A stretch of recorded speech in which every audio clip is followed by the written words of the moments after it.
আসসালামু আলাইকুম। একটা প্রবলেম ফেস করতেছি ইদানিং। সেটা হলো যে আমরা তো নতুন আসছি জাপানে। তো আমাদের জন্য সবথেকে বড় একটা চ্যালেঞ্জ হলো জব ম্যানেজ করা।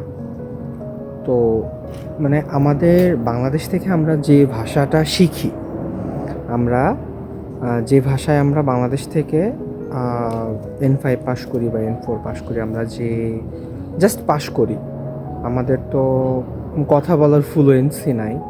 আমরা ভোকাবুলারি সেরকম জানি না। এজন্য জাপানিজরা যে কথা বলতেছে আমাদেরকে বা একটা কিছু বললে সেটা আমাদের ক্যাচ করতে একটু প্রবলেম হয়। তো এটা হলো মেইন কারণ আমাদের জব না পাওয়ার জন্য, যেটা আমি নিজে ফেস করতেছি। যেমন মনে করেন, এখানে যদি কোনো জবে যাই, তারা কানসাইবেনে কথা বলে। তো কানসাইবেন তো বুঝবো না, খুবই নর্মাল। এজন্য আপনার খুবই সমস্যা।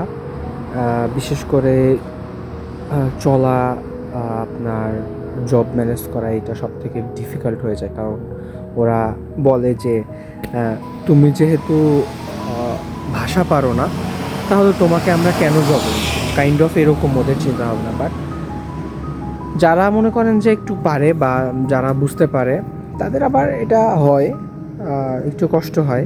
আর তার থেকে বড় ব্যাপার হলো ইদানিং যে আমরা তো, আমাদের ওয়ার্ক পারমিট হলো 28 আওয়ার্স, মানে 28 ঘন্টা এক উইকে, লিগ্যাল ওয়ে। তো এইটা মেলা, মানে পাওয়া একটু কষ্ট। মানে আপনি হয়তো বা এক জায়গায় জব করে খুবই পসিবিলিটি কম থাকে যে আপনি 28 ঘন্টা পাবেন। অল্প কিছু জায়গায় থাকে যেখানে আপনার 28 ঘন্টা জব মেলে, বাট ম্যাক্সিমাম জায়গায় হলো আপনার 28 ঘন্টা জব আপনি পাবেন না। সো এটা একটা প্রবলেম আমাদের নতুনদের জন্য। আই থিঙ্ক এই বিষয়টা সবার মাথায় রাখা উচিত দেশ থেকে আসার জন্য। এই জন্যই মূলত ভিডিওটা করা। আসসালামু আলাইকুম।